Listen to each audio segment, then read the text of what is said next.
അച്ഛാ ഞാൻ ഇറങ്ങാണ്. ഞാനും വരുന്നു.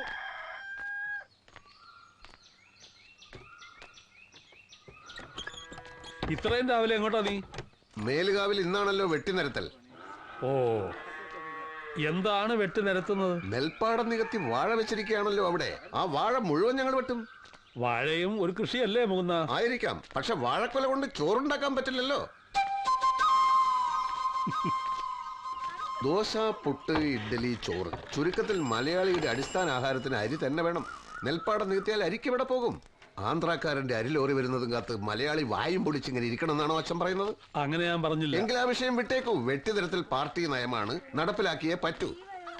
അല്ല മൂന്ന, ആ EP ഗോപി അച്ചടക്കമുള്ള ഒരു പാർട്ടി പ്രവർത്തകനായിരുന്നല്ലോ, അവനെ സസ്പെൻഡ് ചെയ്തെന്ന് കേട്ടു. ആ, അച്ഛനപ്പോ സംഭവം അറിഞ്ഞില്ലേ? ഇല്ല. വെറുതെ സസ്പെൻഡ് ചെയ്തതല്ല, അവൻ മദ്യപിക്കുന്നുണ്ട് രഹസ്യമായി എന്ന് പാർട്ടിക്ക് റിപ്പോർട്ട് കിട്ടി. ജനങ്ങൾക്ക് മാതൃകയാകേണ്ട ഒരു പാർട്ടി പ്രവർത്തകൻ അങ്ങനെ ചെയ്താൽ സസ്പെൻഷൻ അല്ല, ചിലപ്പോ ഡിസ്മിസ് ചെയ്തൊന്നും വരും. അങ്ങനെ നോക്കിയാൽ ഒരുപാട് പേരെ ഡിസ്മിസ് ചെയ്യേണ്ടി വരുമല്ലോ. ഒരുപാട് പേര് മദ്യപിച്ചാൽ ഒരുപാട് പേരെ ഡിസ്മിസ് ചെയ്യും. റഷ്യയിൽ കമ്മ്യൂണിസ്റ്റ് പാർട്ടി ഭരിക്കുമ്പോ വോഡ്ക കുടിക്കാത്ത നേതാക്കന്മാർ അപൂർവമായിരുന്നു. അങ്ങനെ വോഡ്ക കുടിച്ചാണല്ലോ റഷ്യയിൽ കമ്മ്യൂണിസം തകർന്നത്.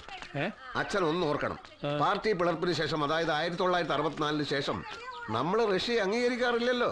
ആ, 64 മുമ്പ് വോഡ്ക കുടിച്ചിരുന്ന നേതാക്കന്മാരെ നമ്മൾ അംഗീകരിച്ചിരുന്നു.